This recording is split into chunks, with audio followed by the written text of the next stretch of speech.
అసలు ఏంటి Epstein files?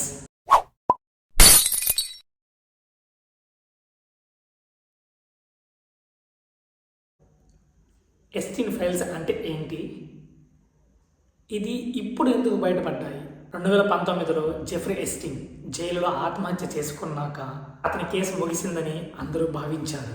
కానీ 2024 ఆరంభంలో కోర్టు ఆదేశాల మేరకు వేల పేజీల డాక్యుమెంటరీ పబ్లిక్ డొమైన్లోకి వచ్చింది.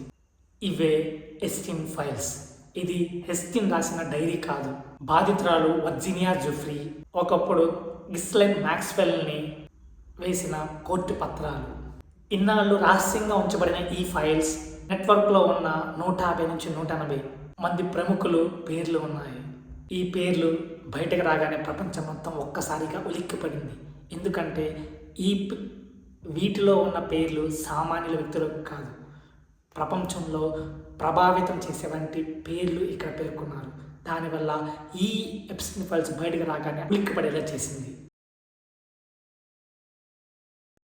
రాజవంశం నుండి అధ్యక్షుల వరకు ఈ ఎప్స్టైన్ ఫైల్స్ ఎలా ప్రభావితం చేసింది తెలుసుకుందామా?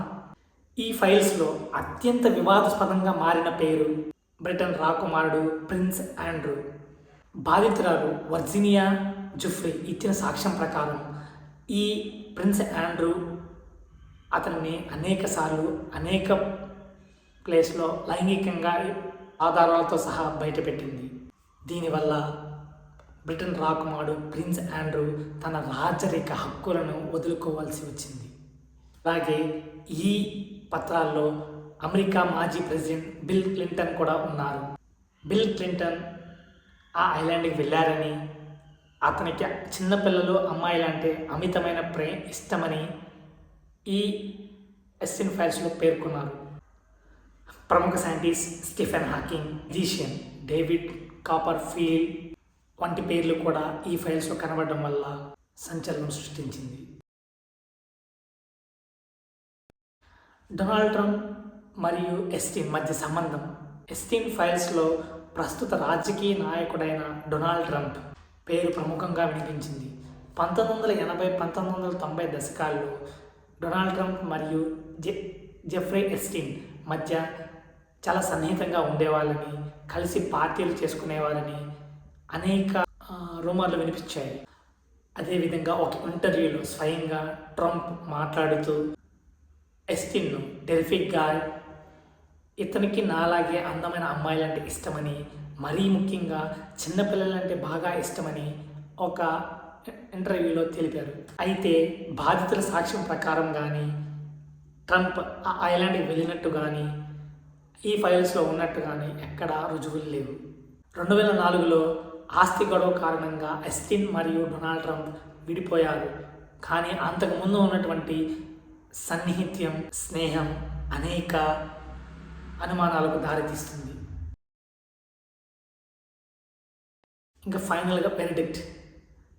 దీన్ని మనం న్యాయం అంటాం, లేదంటే కనుక కొన్ని సైకాలజీ ప్రకారంగా ఇది ఏం చెప్తుంది అంటే, సామాన్యులకు మనకి ఒక బయటికి వెళ్ళి ఒకరోజు సినిమా చూడడం, లేకపోతే బయటికి వెళ్ళి బిర్యానీ తినడం అనేది మనకి ఎంత హ్యాపీనెస్ ఇస్తుందో, అదే డబ్బును వాళ్ళకి ఇది రోజే చేసే పని కాబట్టి ఇది వాళ్ళకి ఆనందాన్ని ఇవ్వదు.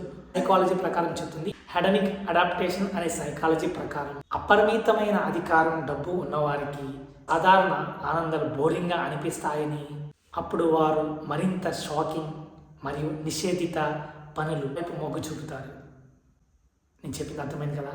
అంటే సామాన్యులకు అది ఆనందం, బట్ వాళ్ళకేంటంటే రెగ్యులర్గా చేసే పని కాబట్టి అది ఆనందాన్ని ఇవ్వదు. ఈరోజు ఈ వీడియో చేయడానికి ఆ పర్సన్కే కాదు, నేను మీ అందరికీ కూడా చెప్తున్నాను, నా వీడియో ఎవరైతే చూస్తున్నారో ఆ పర్సన్కి నా వీడియో చూడడం వల్ల మొత్తం ఏదో ఇన్ఫర్మేషన్ వచ్చేస్తుందని నేను చెప్పను. మీకు తెలిసి ఉండొచ్చు, లేకపోతే మీకు తెలియక చూసి ఉండొచ్చు. మీకు నా వీడియో చూసినప్పుడు మినిమం ఒక్క పాయింట్ అయినా మీరు డెఫినెట్గా కొత్తది నేర్చుకుంటారు, తెలుసుకుంటారు. ఈ విషయంతోనే నేను ఈ వీడియోలు చేస్తూ ఉన్నాను. నా వీడియోస్ మీ వరకు రీచ్ అయింది. ఇంకా చాలామందికి రీచ్ అవ్వాలంటే నాకు మీ నుంచి సపోర్ట్ కావాలి. ఆ సపోర్ట్ ఏంటంటే మీ సైడ్ నుంచి ఒక లైక్, ఒక కామెంట్, అది నా వీడియోని పాపప్ చేస్తుంది. నేను పెట్టే ప్రతి వీడియో మీ దగ్గరికి వస్తుంది. నేను పెట్టాను అంటే డెఫినెట్గా దాంట్లో వీడియో కంటెంట్ ఉంటేనే నేను ఆ వీడియోని మీ దగ్గరికి తీసుకొస్తాను. ఆ కంటెంట్ని మీకు 5-10 నిమిషాల్లో క్లుప్తంగా వివరించడానికి ట్రై చేస్తాను. So signing off, Kranthi university.